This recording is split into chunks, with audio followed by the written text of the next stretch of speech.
৩৩ বছর পর জাহাঙ্গীরনগর বিশ্ববিদ্যালয়ে কেন্দ্রীয় শিক্ষার্থী সংসদ ও হল সংসদ নির্বাচন অনুষ্ঠিত হচ্ছে। বৃহস্পতিবার সকাল ৯টা থেকে বিকেল ৫টা পর্যন্ত বিরতিহীনভাবে ভোট গ্রহণ চলবে।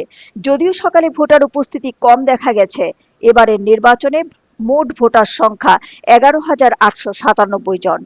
জাকসুর 25টি পদে 177 জন এবং 21টি হল সংসদের 315টি পদে 443 জন প্রার্থী প্রতিদ্বন্দ্বিতা করছেন। নির্বাচনে 8টি প্যানেল অংশ নিয়েছে, পাশাপাশি বহু স্বতন্ত্র প্রার্থীও প্রতিদ্বন্দ্বিতা করছেন। উল্লেখযোগ্য প্যানেলের মধ্যে রয়েছে ছাত্রদল সমর্থিত প্যানেল, গণতান্ত্রিক ছাত্র সংসদ সমর্থিত শিক্ষার্থী ঐক্য ফোরাম, আব্দুর রশিদ জিতুর নেতৃত্বে স্বতন্ত্র শিক্ষার্থী সম্মিলন, প্রগতিশীলদের সম্প্রীতির ঐক্য এবং ছাত্র শিবির সমর্থিত সমন্বিত শিক্ষার্থী জোট। ভোট গ্রহণ হচ্ছে ওএমআর ব্যালট পদ্ধতিতে। 21টি ভোট কেন্দ্রে 224টি বুথ স্থাপন করা হয়েছে।